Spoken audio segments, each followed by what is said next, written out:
Our next guest is a talented actress, director, producer. You know from her work in Desperate Housewives, Devious Maids, and the film A Flamin' Hot, the finale of her FX docuseries. Necaxa airs September 18th on FXX, with all episodes available the next day on Hulu. Let's take a look. El orgullo de ser necasista desde niño. Los niños de los 90 ya crecieron, papá. No pude dormir anoche. Es como estar entre un sueño y una pesadilla. Estamos tan cerca, pero al mismo tiempo tenemos un gran rival que enfrentar. Saqué todo. El rosario, las velas, the sage, the palo santo, you name it, I'm doing it. I'm lighting it, I'm praying to it. Everything's coming out. Please welcome back to the show, Eva Longoria, everybody!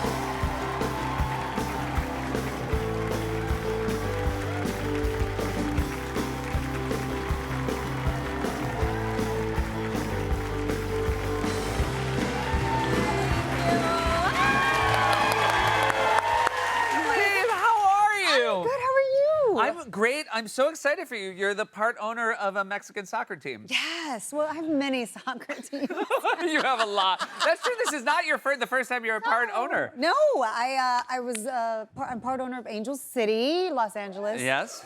Women's soccer team. Wonderful. Women's soccer team. Yeah. And now Necaxa. I'm so proud that you said it correctly. Oh, I was worried. I was going to ask how my pronunciation was. Necaxa. Necaxa. Okay, great. You're not a native Spanish speaker, no. but you're doing a fantastic job here. Right? Yes. In the show? I know. I'm doing so well. Y'all have to watch it. Well, I guess it's funny because I think you're doing well, but of course I'm also not a native Spanish speaker. So I guess the better question is, what do native Spanish speakers think?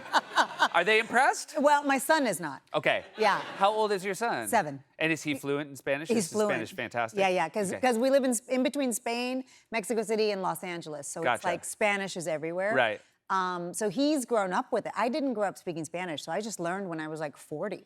Wow. Yeah, I learned really late in life. And is he helpful or just mean about your Spanish? Oh, he's just mean. Yeah.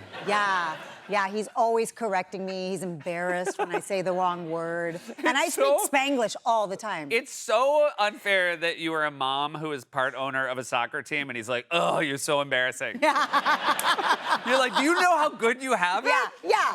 Do you know who I am?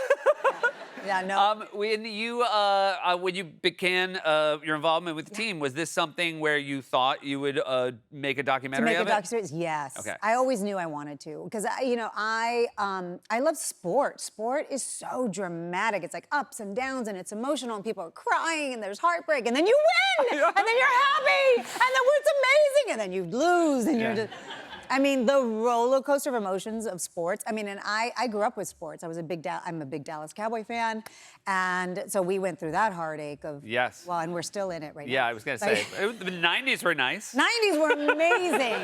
The '90s were amazing. And you're one of 4 girls, and your father was a huge sports fan. Yeah. Did he sort of raise all his girls into sports culture? Yeah, we were all into sports. I didn't play soccer. That was probably the only one I did. Well, I did play. He put me in for like a day. And I was like, this is so much running. Yeah.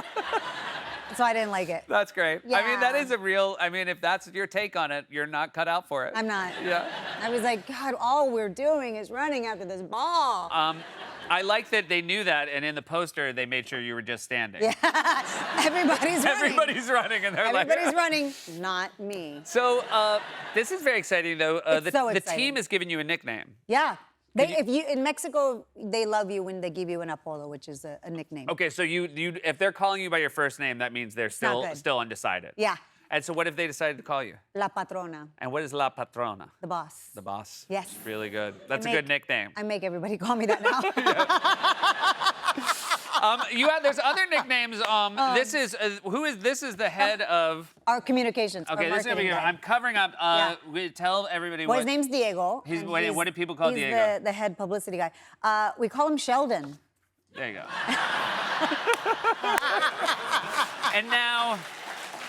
And so Sheldon is Spanish for Sheldon. In this case, this one just is like 1 for 1. It's just Sheldon. You're working with Rob Mack and Ryan Reynolds. Obviously, they know a thing or two. I make Ryan and Rob call me La Patrona too. Oh, really? That's so nice of you. Yeah, no, Rob came down to Aguascalientes and And Rob speaks Spanish. Does he really? No. Okay. But he tries. That's very nice. People are calling it the Mexican Wrexham, and I think Yeah.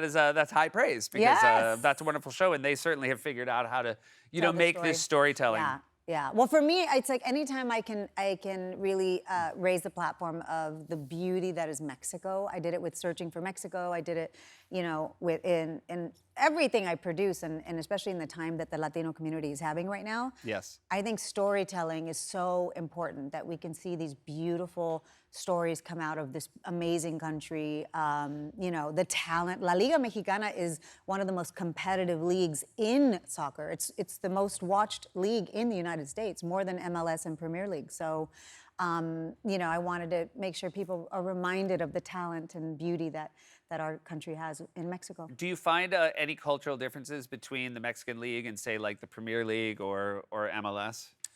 Yeah, I mean, actually, what I find is that sports, specifically soccer, is so unifying. So, like, that's the language. If you go anywhere in the world, if you speak soccer, you're good. Yes. Yeah. I think that's true. Yeah, if you speak football, you're okay. And so that's what I learned is how uniting sports is. And so I wanted to do this docuseries to show the world through sport, that there's talent and amazing, beautiful people everywhere. How are you feeling about the current season as we go into this last episode of the season? Well, the season finale is this week. Yes. When is it? You know this. You have it written down. It's today, tomorrow? No, Wally's going to tell us. Oh, okay. Oh, next week. September 18th. 18th. Yeah, Okay, so in a that's couple soon. days. And Hispanic Heritage Month just started. Yay, Hispanics! And so it's the season finale, and we end. Well, I can't say. Yeah. You got to watch. Gotcha. But it ends better than where we are right now. Yeah. That's nice. Like, it's nice that you're a little bit in the future. Yeah. From the rest of us. Yeah. And what I want more than I'm already heartbroken from the finale. Yeah. Oh my God. All I want is somebody from the future to go, it ends a little bit better than it is right now. That's. I give you permission if you ever figure out time travel. I don't want to know what happens. I just need somebody to be like, a little bit better. We'll be fine. We'll be fine. And I'll be like, is it good? You're like, no, but it's a little bit better. It's a little bit better. And that's not nothing. Yeah. I wonder how the team feels about, the documentary film crew. I mean, obviously they have enough to worry about. Do they love, though, the sort of added profile of being a part of a show like this? I think so. Yeah.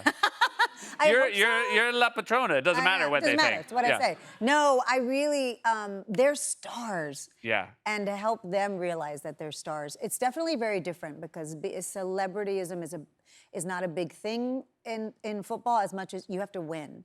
So they don't want to be a celebrity; they want to win. And so if they're not winning, they kind of don't want to be on camera, and things. So it's really tricky. But they're really, everybody's gorgeous, first of all. I arrived and I was like, is this like a casting for soccer players? 'Cause, Yeah. like they're all, even the coach and the manager and the I thought you were going to say, equipment guy. even the ugliest one is hot. If you find the ugliest guy on the team, so hot. 10. A New York 10. A New York 10. Yeah. But no, they're enjoying the show, and it's been a lot of fun to be in the locker room because they'll go into these speeches before they go out, and they're like, I'm gonna bleep, bleep, bleep, bleep, like so many bad words, and so many like what they're gonna do to other people's mothers. Really, you're like, oh my God. And then they go, let us pray. And then they pray, and I'm like, oh my God, what is happening? We're gonna kill them. Let us pray. It contains magnitude. Sports contains magnitude. Yes, exactly. Congrats on the show. Thank you so much for being here. It is always just so you. wonderful to have you guys. This is Eva Longoria, the finale of FX's Necaxa. September 18th. September 18th on FX and available the next day on Hulu. We'll be right back.